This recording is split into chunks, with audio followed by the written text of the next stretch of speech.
Jordan Schultz, of course, NFL insider for The Score, and I believe during the break he just added Michael Lombardi to the arsenal as far as sources. I won't give out the information, but he got some info. Now, you've been chasing down the Staley story. We read your tweet, and you can find Jordan Schultz _report. Give us the latest on Brandon Staley there with the Chargers. Yeah, I thought after the third largest colossal comeback in NFL playoff history, 27 points, I thought for sure the Chargers would move on. And I had spoken with people around the league that believed it as well. But ultimately, it looks like he's probably not going to be fired for a couple of reasons. It's not that the Chargers don't have the money. It's that ownership doesn't want to pay a buyout. He's owed about $4 million per season. And basically, when it comes down to it, is they've won 9 and 10 games the last couple seasons. They go to the playoffs. He's pretty well liked, Staley is, within the locker room. And I think what it is going to be is significant offensive staff changes, maybe defenses as well.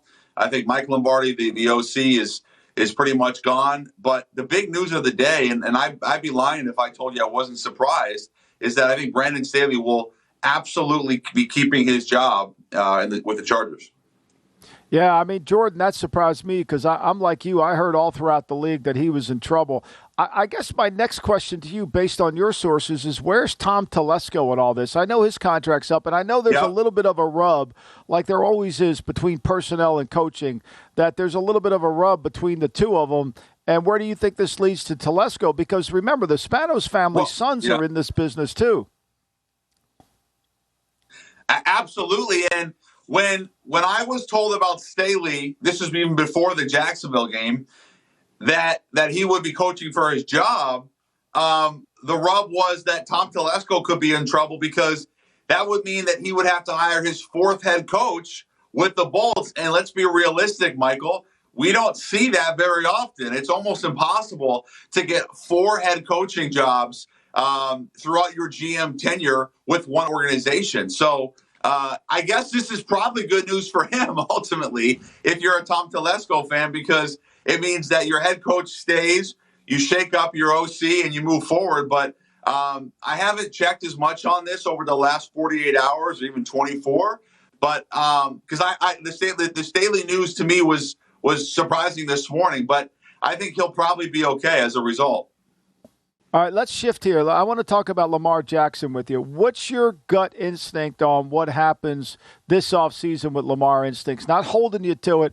I think everything's at play with Lamar. I think trade. I think I think everything's at play. What's your gut instinct?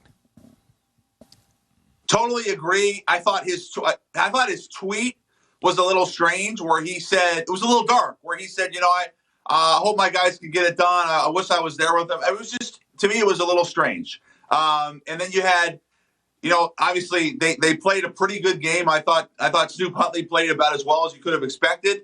They had a chance to win it. The bigger picture, though, I think everything is in play. I know that, you're talking about a guy that could command a tremendous amount of assets. You think about a team like the Jets, for example, just hypothetically, this is not source, but you can imagine what he could do for them.